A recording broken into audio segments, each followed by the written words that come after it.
जल्दी बोलो, ज्ञानी बोला, क्योंकि आपका गुणानुवाद गाते गाते जिंदगी निकल गई मेरी। ज्ञानी क्या करता है? भगवान का गुणानुवाद ही तो गाता है। तो ज्ञानी बोला आपका गुणानुवाद गाते गाते गाते गाते जिंदगी निकल गई। ये बताओ कितना प्यार करते हो मुझसे? भगवान बोले ज्ञानी मेरी आत्मा है। आत्मा तो भक्त बोले जब आत्मा ही हो गए तो हमारा तो कोई चांस ही नहीं है। भक्तों ने कहा जब ज्ञानी ही आत्मा हो गए तो हमारा क्या रहेगा? हमारे पास कुछ बचा ही नहीं और ना हमारे लिए कोई जगह बची है। तो भक्त लौटने लगे। भगवान बोले तुम क्यों जा रहे हो? बोले जैसे गुणानुवाद गाते गाते ये जिंदगी गुजार दिए, वैसे ही प्रभु आपकी उपासना करते करते, आपके चरण शरण में रहते रहते, आपका नाम जप करते करते, आपकी कथा सुनते सुनते जिंदगी गुजार दी। हम भक्त हैं, नाम जप करते हैं, कथा सुनते हैं। सुनते कि नहीं? ये सुनाने वाले हैं। ये जो ज्ञानी हैं ये सुनाने वाले हैं और हम सब सुनने वाले हैं। ये अगर सुनाने वाले थे और हम सुनने वाले ना होते तो कौन सुनता? जैसे मान लीजिए हम सुनाने वाले, आप लोग सुनने नहीं आते आप, तो हम किसे सुनाते हैं? किसे सुनाते? आदरणीय टेंट महोदय, परमादरणीय दरी महोदया। और क्या कहते बोलो भैया? क्यों भैया? कोई होता नहीं तो यही कहते, जो सामने होता उसी को संबोधन करते, उसी को संबोधित करते। लेकिन तुम लोगों ने शोभा बढ़ाई कि नहीं बढ़ाई? बोलो भाई, तुम सबने शोभा बढ़ाई है। इसलिए भक्त कहने लगे अगर हम सुनने वाले ना होते, ये सुनाने वाले हैं ज्ञानी, हम भक्त हैं, हम सुनने वाले हैं। ज्ञानी सुनाता है और भक्त सुनता है। भगवान के गुणानुवाद ज्ञानी गाता है और सुनने वाला कौन होता है? भक्त होता है। तो अब हमारे लिए तो कोई स्थान है ही नहीं। भगवान ने कहा नहीं नहीं, रुको रुको, फिर हम में इनमें अंतर क्या है? भगवान ने कहा ज्ञानी मेरी आत्मा है, लेकिन भक्त मेरा परमात्मा है। मैं भक्त को अपना ईश्वर मानता हूँ, परमात्मा मानता हूँ। तो ईमानदारी से बताओ, केवट भगवान का भक्त है कि नहीं? बोलो है कि नहीं? लेकिन भगवान भक्त को क्या मानता है?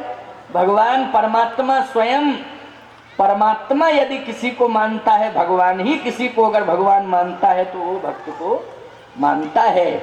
इसलिए भक्त बड़े भगवान से छोटे हैं। भगवान सावधान, भगवान से बड़े भगवान के भक्त होते हैं। राम ते अधिक राम कर दासा, मोरे मन प्रभु अस विश्वासा। इसलिए रास्ता बताने के लिए केवट को भेजा, और केवट ने जैसे ही रास्ता बताया तो सत्य तो यह है कि विरोध शुरू हो गया। क्या विरोध हुआ? अयोध्या वासियों ने कहा रुको रुको रुको, भी ये तो सरासर अन्याय है। क्या अनाधिकार चेष्टा भी है? क्या अनाधिकार चेष्टा?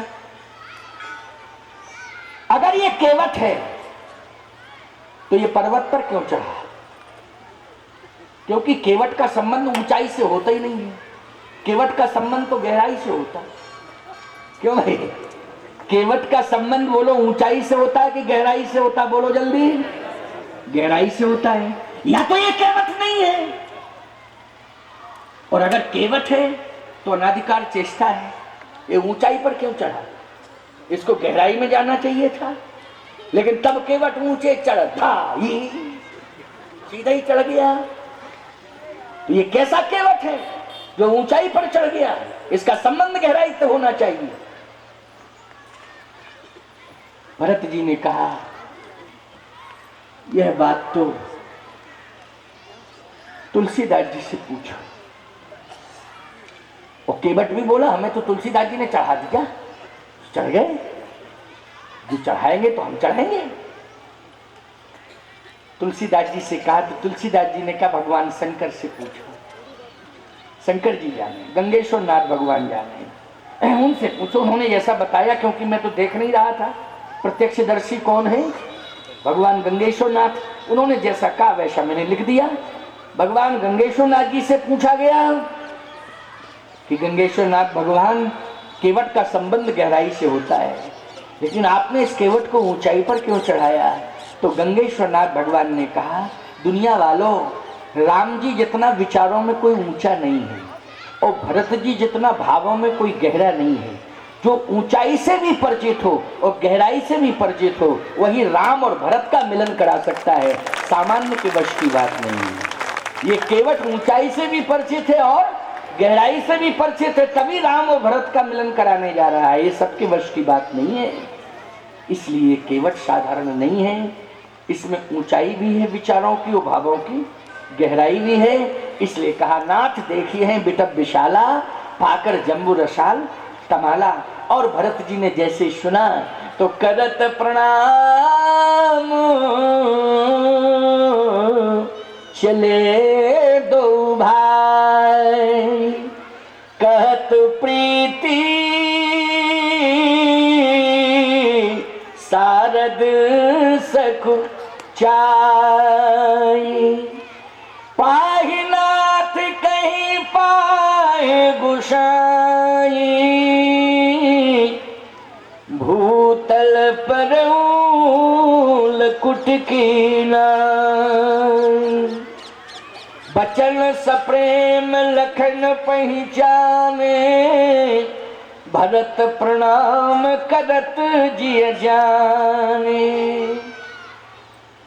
और जैसे ही लक्ष्मण जी ने देखा, अरे भरत जी, मैं तो समझ रहा था कि ये लड़ने आ रहे हैं, फौज फाटा लेके आ रहे हैं, लेकिन ये तो साष्टांग प्रणिपात कर चुके हैं, ये तो सरेंडर हो गए हैं, साष्टांग प्रणिपात कर चुके हैं। लक्ष्मण जी दौड़े दौड़े गए, कहत सप्रेम नाहि महिमा था। भगवान राम से भरत जी महाराज के आने का समाचार लक्ष्मण जी कह रहे हैं कि भरत प्रणाम करत रघुनाथा। भरत जी प्रणाम कर रहे, भगवान ने कहा भरत भरत भरत भरत आ गए क्या? हाँ। उठे राम सुन प्रेम अधीरा, उठे राम सुन प्रेम अधीरा, कहूँ पट कहूँ निखंग धनु तीरा। भगवान जैसे अधीर होकर के उठे तो कहूँ पट कहूँ निखंग धनु तीरा।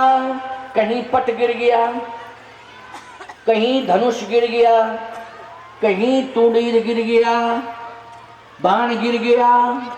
अच्छा, धनुष बाण गिर गए, पट गिर गया, तरकश गिर गया, अलग अलग सब पड़े, सब अलग अलग पड़े। क्या जरूरत थी इनको अलग अलग करने की? बताओ भाई, भरत जी से मिलना ही था तो इन सबको अलग करने की क्या जरूरत थी? आगे धनुष बाण की जरूरत पड़ेगी कि नहीं पड़ेगी? बोलो भैया, हैं? जब युद्ध होगा तो धनुष बाण की आवश्यकता पड़ेगी, लेकिन फेंक दिया। अच्छा, पीतांबर पड़ा हुआ था वक्ष पर, उसको भी अलग कर दिया। क्यों? क्या पीतांबर के सहित नहीं मिल सकते थे भरत जी से राम जी? धनुष बाण लेकर के नहीं मिल सकते थे राम जी भरत जी से? उनको गिराने की क्या जरूरत? पूछा गया कि प्रभु आपने पट क्यों गिरा दिया? भाई से मिलना था तो पट गिराने की क्या जरूरत थी? भगवान राम ने कहा ये पट मेरे हृदय पर था, वक्ष पर, और जब मैं अपने भाई को उठाता और हृदय से लगाता तो पट भाई भरत के मिलने में बाधक बन जाता है। तो जो भाई के मिलन में बाधक बनता है उसका तो त्याग करना चाहिए। कितनी बड़ी बात है समाज के लोगों के लिए, है? अगर पट बाधक बन रहा है भाई भाई के मिलन में, तो भगवान पट का भी त्याग कर रहे हैं कि नहीं? है?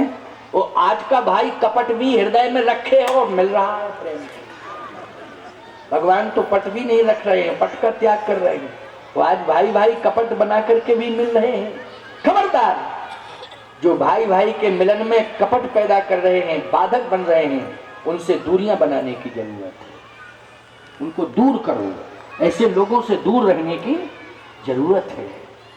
भगवान ने पट का त्याग किया। तो धनुष बाण क्यों गिरा दिए? ठीक है, पट तो छाती पर था, वक्ष पर था, लेकिन ये तो साइड में पड़े थे, कंधे पर। भगवान ने कहा ये धनुष बाण, इनमें बल है। क्या है? बल है। तो बल का मतलब क्या है? गिराने की क्या जरूरत? इनमें बल है। बोले अगर कोई बलवान आता है तो फिर हथियार डालने पड़ते, क्यों भाई? लेकिन इन धनुष बाणों के पास बल है, लेकिन भरत जी के पास प्रेम का बल है। किसका बल है? प्रेम का बल है। मैं कहता हूं हथियार बल से ज्यादा प्रेम बल होता है कि नहीं होता है, हैं? हथियार बल से ज्यादा महत्वपूर्ण होता है प्रेम बल। मारना है अगर किसी को तो मार दो एहसान से, फायदा क्या मिलेगा अगर मार दोगे जान से। बदला ले सकता है जान का मारा हुआ, सर उठा नहीं सकता एहसान का मारा हुआ। इसलिए मैं कहता हूं प्रेम बल सबसे बड़ा। जीतो प्रेम से जीतो। किससे? बंदूक से मत जीतो, बम गोले से मत जीतो। किससे जीतना है? प्रेम से जीतना है। इधर दोनों में प्रेम ही तो देखा गया प्यारे। सुनिए समझिए, भगवान ने कहा कि ये बल के प्रतीक हैं और प्रेम बल के सामने राम ने अपने जितने बलवान हथियार थे उन सब का त्याग कर दिया है और भरत के सामने बिना हथियार के, बिना बल के राम पहुंच रहे हैं। तो याद रखना, भगवान से ज्यादा बड़ा बल किसके पास है? बोलो, भक्त के पास है कि नहीं है ना? इसलिए भगवान अपने बल का त्याग करके भक्त के सामने पहुंच गया। भरत जैसे भक्त के सामने कहा ठीक है भाई पहुंच गए हो, लेकिन धनुष बाण से कहा कि अब तुम साथ दोगे क्या? धनुष बाणों ने कहा अब हम साथ देंगे देंगे देंगे। तो क्या साथ हमेशा दोगे? कहा जब तक हम में जीवंत रहेगा हम साथ देंगे, हमारा अस्तित्व रहेगा तब तक हम साथ देंगे। कहे तुम्हारा त्याग कर दिया, तुम्हें फेंक दिया, अब तुम साथ क्यों दोगे? धनुष बाणों ने कहा ये तो तुम्हारा दृष्टिकोण है कि हमें फेंक दिया, फिर हमें फेंका थोड़ी है राम जी ने।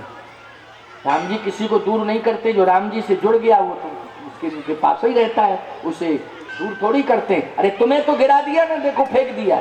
धनुष बाण बोले हमें फेंका नहीं है, फिर क्या? बोले हम तो खुद ही गिर गए हैं। तुम क्यों गिर गए?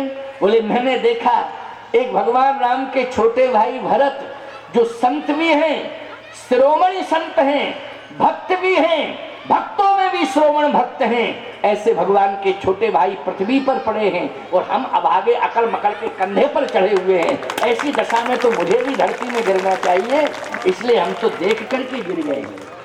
समर्पण हो गया है। देखा, उठे राम सुन प्रेम अधीरा, ओ कहूँ पट कहूँ खंग धनु तीरा।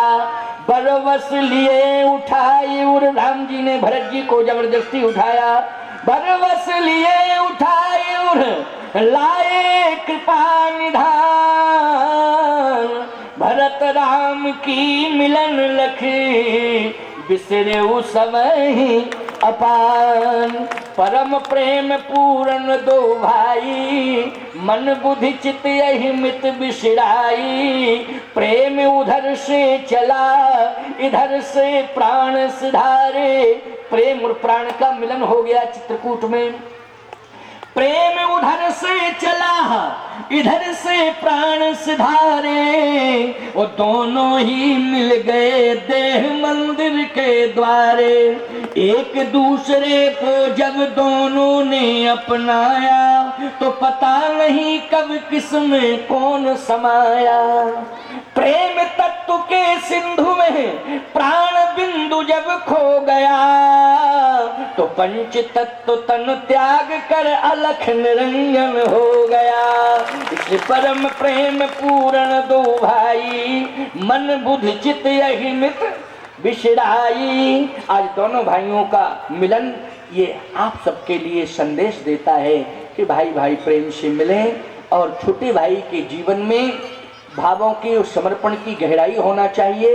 बड़े भाई के जीवन में विचारों की उदारता की ऊंचाई होनी चाहिए। इस तरह से परस्पर प्रेम होगा, निश्चित राम राज्य आएगा, अवश्य आएगा। तो छिबरा मुँह की अभी बैठे रहना 2 मिनट।